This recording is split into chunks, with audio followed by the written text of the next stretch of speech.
Welcome everyone. This regular meeting of the Central Berkshire Regional School Committee will now come to order at 7 p.m. on April 12, 2018. This meeting is being both video recorded and audio recorded, and I don't see any members in the audience recording the meeting, so we're good to go. At this moment, all those who are able, please stand for the Pledge of Allegiance.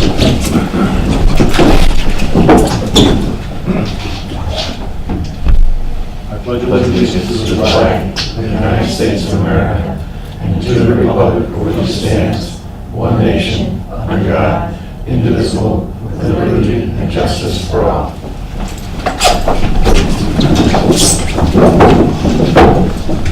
Okay, thank you. With this, we're going to please take roll. Dr. Craftley? Here. Misty Tomaso? Here. Mr. Farley? Here. Mr. Gazillo will not be here. Mr. Hagmeyer, I do not believe will be here. Mr. Hopper? Here. Ms. Key, I don't believe will be here. Mr. Lekatel? Here. Mrs. Lazori? Here. Mr. Les? Here. Mr. Peters is not going to be here. Mrs. Tucker? Here. Mr. Wagner? Here. Mr. Almacost? Here. We have an open seat still in Washington. Mr. Bartels? Here. Hello again. Our CBA rep is not here, and our student rep, Zach. Hello. We have a quorum. Thank you. Chair validates this agenda in accordance with open meeting law. And at this time, are there any responses from the audience? Seeing none, we'll move on to Mr. McCain. So last weekend, the school had the Mary Poppins musical that was really popular. Unfortunately, I wasn't able to go to it, but I heard a lot about it in school. It sounded really nice. Tomorrow, the Unified Track Team has their first meet. They've been practicing 2 days a week, and it's gotten a lot of popularity with especially the seniors, I think, have been interested in it and being part of it, so it's really neat to see that keep going. I believe it's, actually I'm not sure who it's going to meet against, but they should have a lot of fun. NHS is having a fundraising event for the Buddy Games over the weekend on Saturday afternoon and evening at Iolata. So they'll have a couple NHS members there, and when you go to Iolata, I think it's Saturday from noon to 9 p.m. Part of the proceeds from the purchases go straight to the Buddy Games. So it's usually a pretty big fundraiser. It really helps them out. A lot of the school year things are wrapping up. I was looking at the calendar, and it's just pretty much 1 month until the AP exams are happening. And then after that, it's just 1 week, so it's really exciting. So,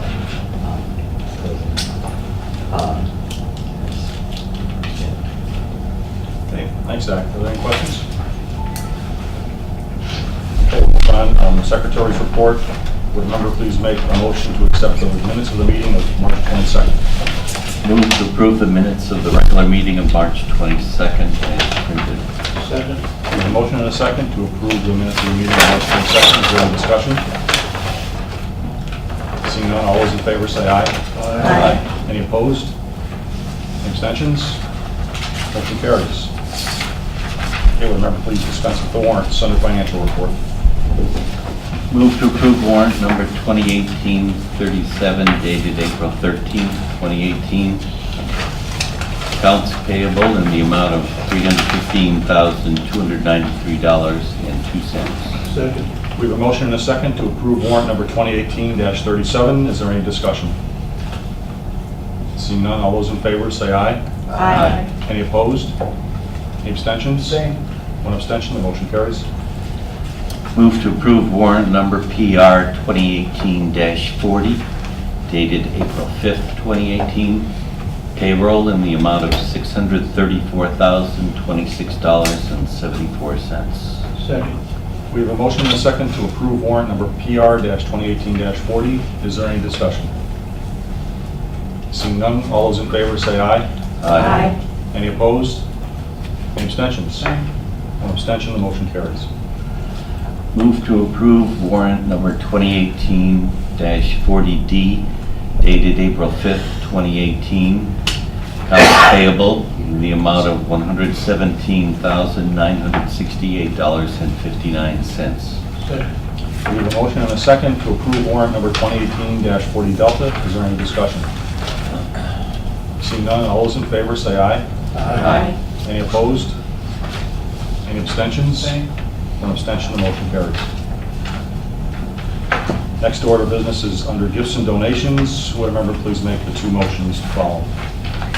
Be it resolved that the Central Berkshire Regional School Committee accepts the following donation to the Wacona Athletics account for the Unified Sports Teams. $2,000 from Special Olympics of Massachusetts. Second. Okay, we have a motion and a second for a donation to Wacona Athletics. Is there any discussion? Okay, seeing none, all those in favor say aye. Aye. Any opposed? Any abstentions? Motion carries.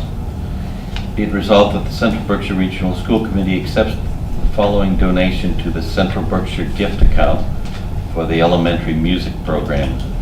$400 from the Dalton Civic Arts Committee through Bro Dalton.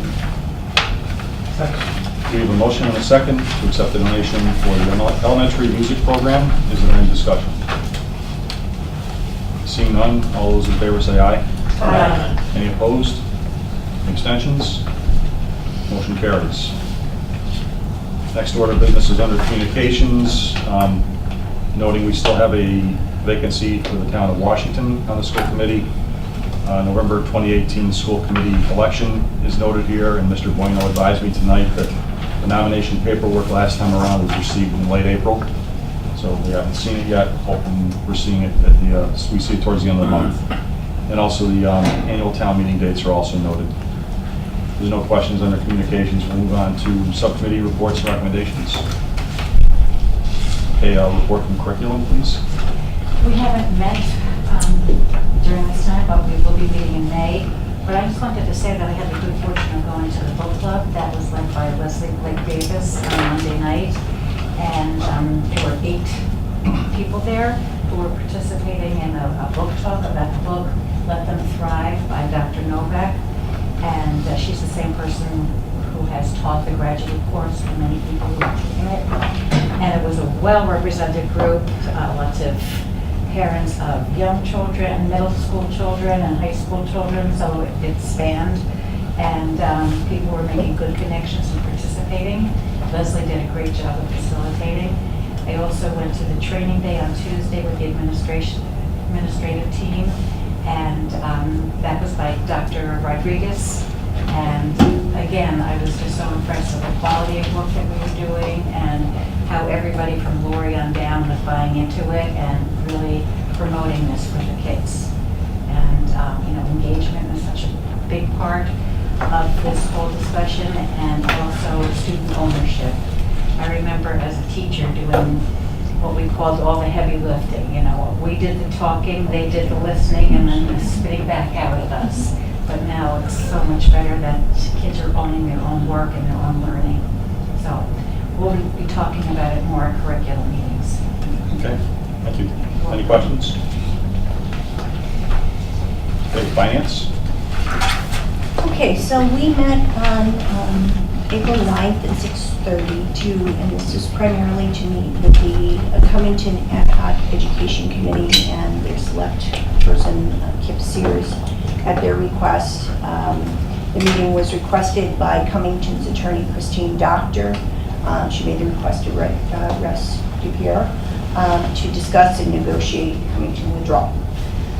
So in preparation for this meeting, the Finance Subcommittee had requested that the Cummington reps come with a detailed report of their calculations. So Monday's meeting began with a request from the Cummington group that Mr. Glocketel explained the definition of OPEP, which he did. And the further discussion was facilitated by the 2 attorneys from both sides. So the discussion continued for approximately 2 hours. It was contentious at times, each side defending their calculations.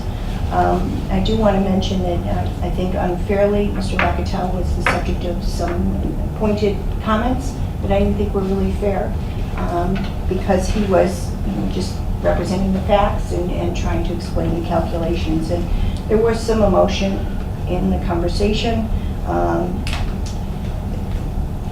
Selectman Sears stated that the transition agreement had not been signed by Cummington, and that the regional agreement dictated all the terms. After back and forth, Russ observed that we're kind of at an impasse, and so at that point, the Finance Subcommittee caucused with Russ, and the Cummington Ad Hoc Committee caucused with their attorney to, try to come back to the room and be able to negotiate. This went on for about 15 minutes. We came back to the room, regrouped, and it was decided that each side will come to our next meeting with revised calculations, proposals, and we hope to schedule another meeting by mid-May with those so that each side can come with their calculations. Mr. Locatell volunteered to contact Parker Elmore to be able to assist with those calculations and to come up with the numbers. Basically, an issue where the impasse came into play was the discount rate and how the enrollment years would be calculated. So the Finance Subcommittee requested that for the next meeting, Cummington come back with a proposal and their education plan, what they intend their education plan to be. Russ also stated that the transition agreement would need to be revisited. So the next meeting date with Cummington and location is to be determined, but we expect to do it mid-May. And we do have one Finance Subcommittee meeting already scheduled to discuss PARS, which is set for May 22nd at 6 p.m. at Messages.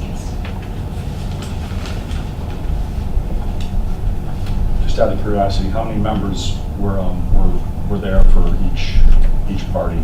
Okay, so, let's see. So for the subcommittee, there was Rich Wagner, Alan, Dick, myself, Pete. and Pete. And the ad hoc subcommittee for Cummington was Kip Sears, Josh, Nikki, and Jill. So five. Did you mention Christine? Christy was their attorney. It was their attorney, and Christine, Oh. Doctor, and Russ. So five and four is roughly. Mhm. Okay. So, that's what we have. Any questions? Okay, thank you. Okay, policy? I don't think there's been any activity lately. Are there any planned meetings? I haven't heard. We're going to have a meeting in later May about some of the changes on primarily in food services that we have to make a policy adjustment around. Okay. Personnel? Nothing's been accomplished, but we do have a scheduled negotiation session for April 25th. That'll be the first one with the teachers, which is usually primarily guidelines, but may start to talk about issues. Okay. Technology? Okay, once again, are there any questions for the subcommittees? Okay, we'll move on to the building project. Sure, so we just had 2 meetings. One is a meeting that's called the working group meeting that meets every 2 weeks. That meeting is an opportunity really for us to get an intense level of support and consultation from the design team. Carl, the principal from DRA, is always there, as well as Vladimir, who is the project manager, the educational planner, and an educational consultant usually join them as well, and then John from Skanska. And we really do a lot of the work to get the requirements for MSBA met in that session. So a lot of that was focused on the presentation of the educational program, which I give full credit to. Sean Therian and Aaron Robb are the authors of that document. They worked with a variety of us and were extremely collaborative, but when someone had to sit down and really kind of put it all together with a voice, they've done the heavy lifting on that. DRA, the design team, has been actively involved in giving feedback throughout the process. So when we met at 3 o'clock, we went through the educational plan one more time, looked it over, and as well their presentation to the full school building committee. The educational plan has to be submitted to the MSBA on May 7th. The plan must be voted on by the school building committee. That happened tonight, and it was voted on in the affirmative by the committee. And then it's brought to the school committee. So on April 26th, you'll have a presentation on the educational plan. What Sean and Aaron will go through is an overview. Prior to the meeting with the packet, you'll receive the educational plan to review in depth. That's a much longer document. You'll see two different color fonts in it. The first color font, I believe, is in black, and that's about existing conditions. That's pretty clear cut. That's what we do right now. That's the objective information about where we're at in a plethora of areas. The next color font, the blue font, is where we hope to be, where we vision ourselves going. That information is based on the visioning sessions, the community workshops, some of the guidance we've gotten. Some of the things you'll see are written about. It's everything from technology to security to science classroom space to physical education space to how special education will be set up. What's nice is that the MSBA provides a template in models. The model on the MSBA website is Mount Greylock's educational plan. So Mr. Rob's been able to talk directly with their principal who offered that, and that's our model as well that we've used based on MSBA recommendation. So when you see that at the next meeting, if the vote is positive from this group, it'll then be submitted to MSBA. It is really important to remember it's a draft. It's going to come back with some comments, and we'll likely need to incorporate those because there's that dialogue with MSBA that will happen, but it will start that process. So do feel free, though, if you have questions or anything of that nature to let us know, but there will be a full opportunity to dialogue about that before the vote on the 26th. The second thing just to be aware of is, so we worked from 3 to 4:30 really on that, getting that ready to show the full school building committee and making sure we were all set. 4:30 to 6, we had a full school building committee meeting. The other two components of that meeting, one was focused on the PDP submission, and I'm blanking on the acronym. This is why Sean's been encouraging us to spell out all acronyms. Preliminary. Thank you, because I'm thinking professional development points. But there's too many. There's too many PDP. Preliminary design program, which is actually, it shows what we have right now for space. So for example, I'm going to do a quick example. If we have 5 vocational educational spaces, and we can justify, I'm making this up, but a need for 6, and the MSBA would justify 6. It would show how many spaces we have, how many we're asking for and why, and what the MSBA would reimburse for a school our size. You're going to see on that areas where we come in slightly under, because if you don't have a need, even if MSBA would allow you more square footage, you'd have to justify it. A good example of that is special ed. You have to show you have the population to justify it regardless of MSBA's number. There's other areas you're going to see we come in over MSBA's number, the auditorium, and we're going to have to dialogue about that. So the preliminary design program was gone over by DRA. You'll see that as well. There won't be a vote from this committee on that. That wasn't part of the process. There will be a vote from the school building committee on that. That will be submitted as well to MSBA, and that as well is the beginning of a dialogue. It's not the end. They will go back and forth several times, and then we'll have to come back really to this group, the school building committee, and talk about what is reimbursable that MSBA agreed to on that, what is not, and as a result, what do we want to go forward with, if that makes sense. The last thing that gets submitted is primarily an assessment of where the building stands right now. Obviously, that's been done by other agencies and other groups, but DRA is required to do that themselves, looking at the facilities. So the next big thing for this group to be aware of is when you get that educational plan, that's going to be voted on April 26th. That's everything, I think. And if you have any questions. Did you say that there was a pre-meeting or something prior to the school committee? Is that? Oh, so there's actually, what we have going right now is 2 groups. We have a formal group called the working group. That's a group, those meetings are posted. Mr. Wagner joins them sometimes. They happen from 3 to 4:30, and it's a much smaller setting, and we do work during those meetings. So that would include like Aaron Robb, Sean Therian's always there, myself, Jason Dion, and those meet about every 2 weeks from 3 to 4:30. Okay, but we're going to get this education plan, You are. and we're going to vote on it April 26th. Yes. Mhm. How lengthy is that? The educational plan's about 20-something, 20 pages. To that point, could we get that out to the school committee as soon as possible? Yeah, I can share that with you Before tomorrow. the packet goes out? Yep, and then in the packet, that's a great suggestion, in the packet, I'll share the presentation that John Narum will do. So, but to clarify, great question. So the working group meets every 2 weeks.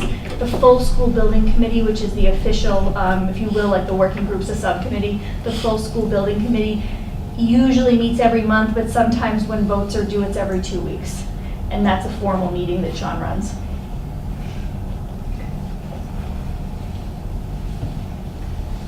Any other questions?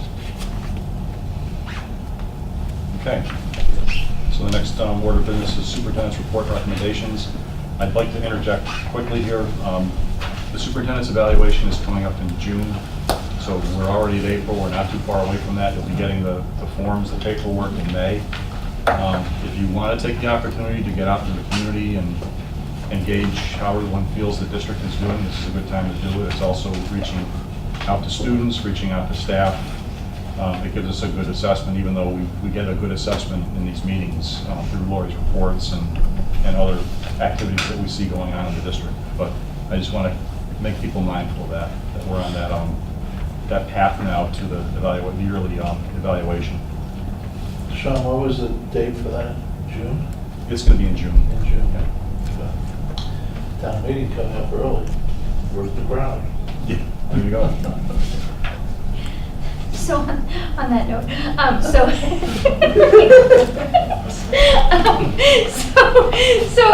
again, hopefully you got the chance to see. Actually, we got a lot of Twitter attention for which Bonnie Caponia deserves so much, as well as the students in that project. For the memory project we talked about earlier this year, but to see it come to fruition and actually see the students in Syria, in the refugee camps, receive, or in the refugee camps from Syria, receive the portraits, and their reactions was quite incredible. So that is really just a testament to Mrs. Caponia and to her students, and really talk about making meaningful work on a global level with so many layers. But if you haven't seen that, do watch it. It's quite inspiring. Mr. Wagner has seen it, so so it's really it's jaw-dropping and quite inspiring and amazing. And it was retweeted throughout the entire state and by some administrators even from outside of our state who really kind of were taken by it because Mr. Robb had tweeted it out from Wakota. The next one I'm not going to read aloud because there is some kind of it's not a secret by any means, but a surprise factor for the award that will be acknowledged at Wacona. But once again, what I will share with you, and you've all had the opportunity to read it, and if people do want to look at the report on the website, they can. But this will be happening in the next few weeks. Wacona's once again been acknowledged for a sportsmanship award, and many of you know the context of the event where they took it upon themselves to make sure that the national anthem was sang at a sporting event despite technical difficulties. So, and that's actually another nice kind of moment for them, because it wasn't our staff or our students who brought this to MIAA. It was a coach from another team who was so taken by it, they took the time to acknowledge Wacona. So again, just really nice opportunity to showcase what our kids are about beyond the academics. This again, you heard from Dr. Kraft-Reese, which is has been such an asset to us in really bringing her perspective both as an educator and a school committee member. Many of you know she volunteered last summer, gave up 2 of her days in August to join us in a UDL training that really has gone on now for quite some time, was with us again on Tuesday with Dr. Rodriguez, who is Dr. Novak's colleague.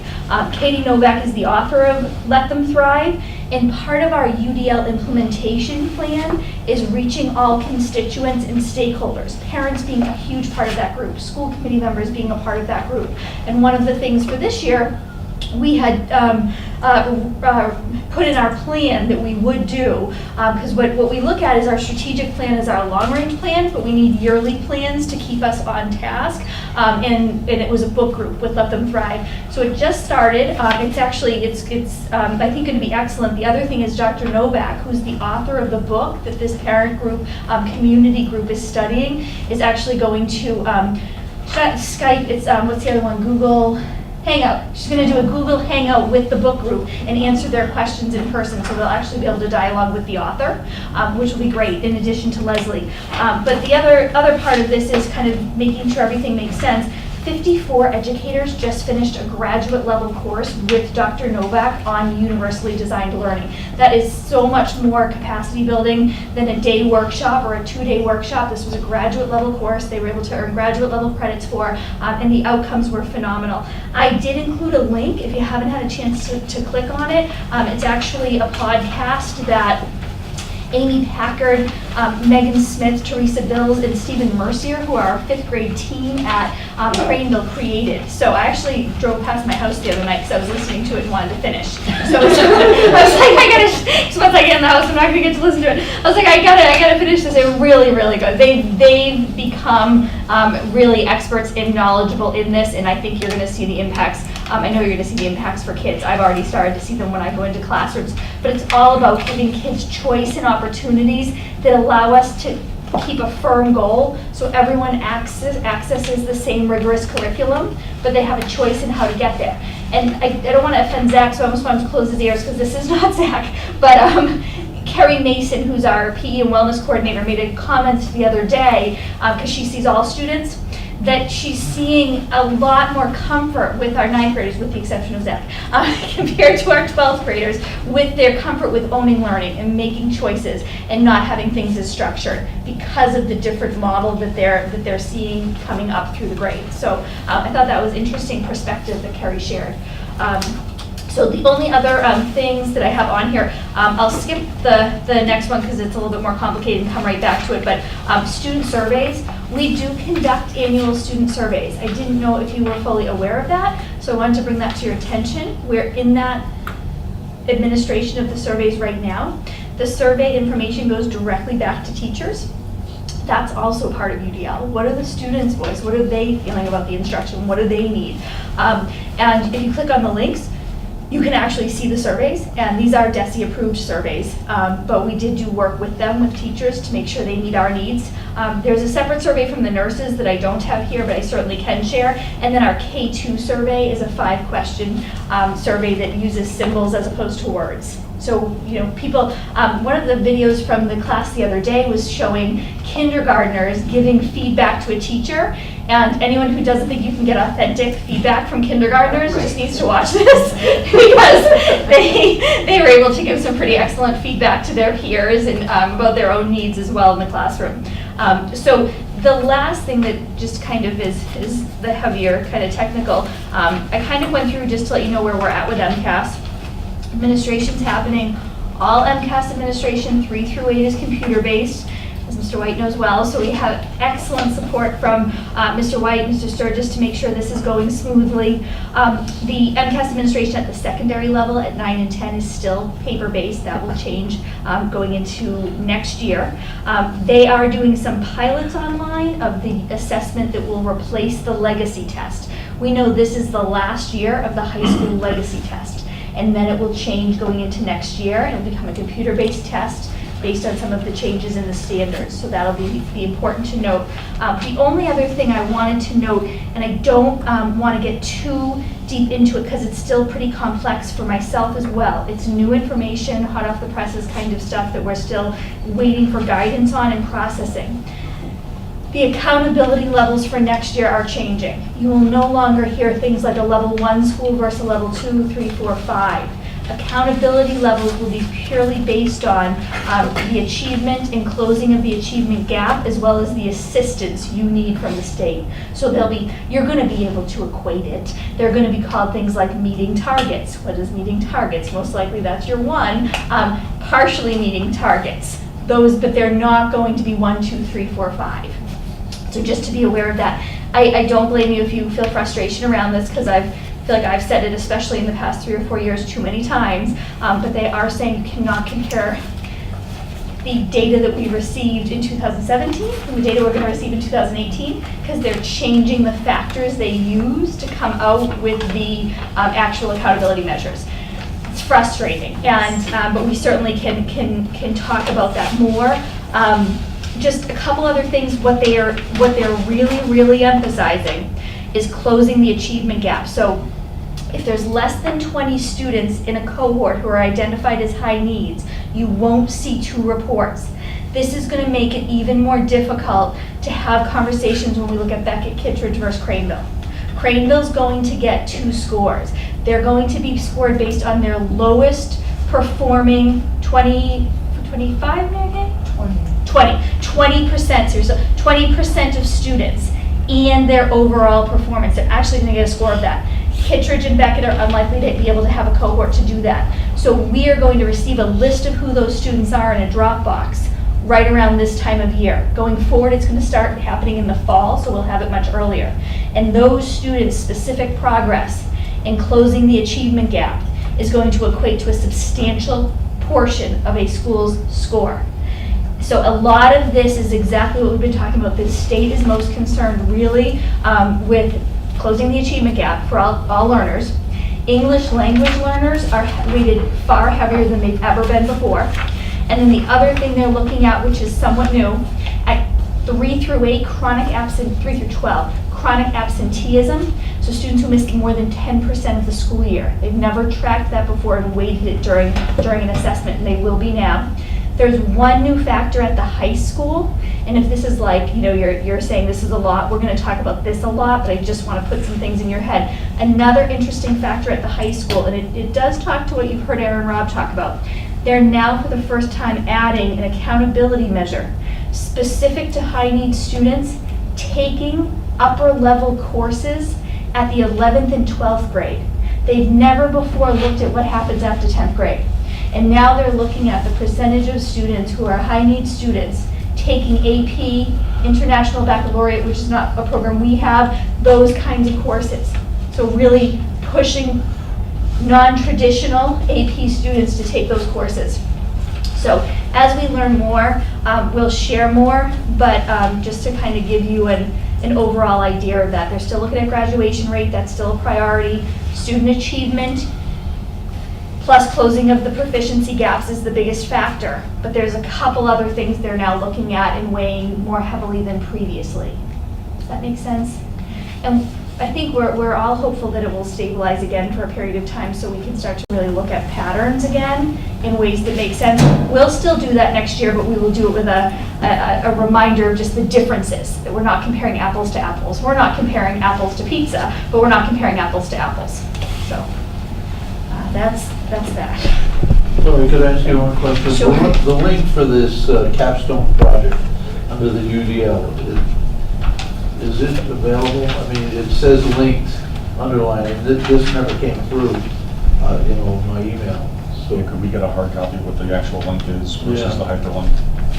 Because unless they get into the document, they can't click on that. You mean, can I give you the URL? Yeah. Yes, I can do that. Like, no, I can't give you a physical, it's a podcast, but yes, I can give you the URL. I can't get them to recreate it in person. I can even burn it to a CD if you can't get the URL, but I'll do that. Thanks. No problem. Okay, are there any questions for the board? All right, we'll move on. Senior activities are once again noted for the late May, early June timeframe. And the superintendent has noted 4 personnel changes since our last meeting. And I'm not familiar with any old business.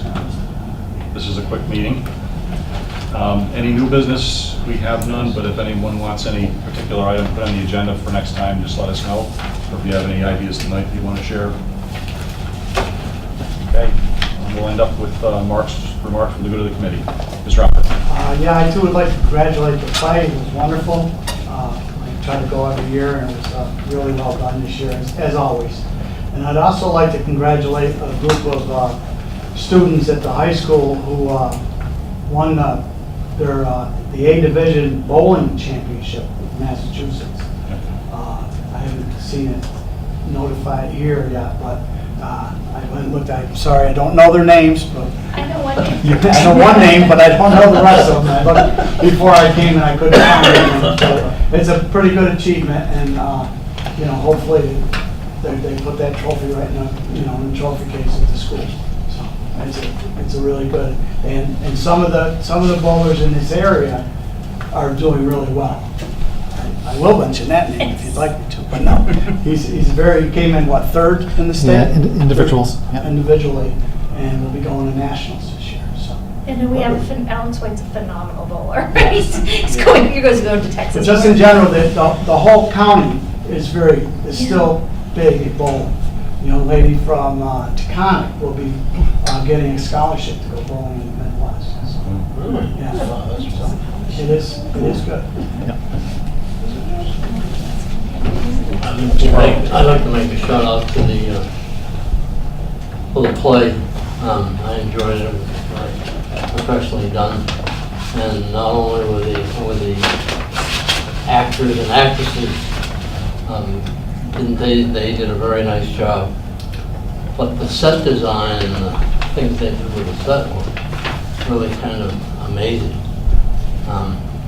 The kids were amazing too. It was really very professionally done. I enjoyed it. My wife did. She had a grandchild that was in it, so she especially liked it. That was very nice of you to say, because I feel like we always talk about the actors and actresses, but I saw so much work going into that set design from staff and kids, so I'm glad you acknowledged that, because there were a lot of hours put into that. Yeah. Okay, anyone else? Okay, motion to adjourn. Move to adjourn. Second. Okay, all those in favor of adjourning? Aye. Okay, this meeting's adjourned at 7:37.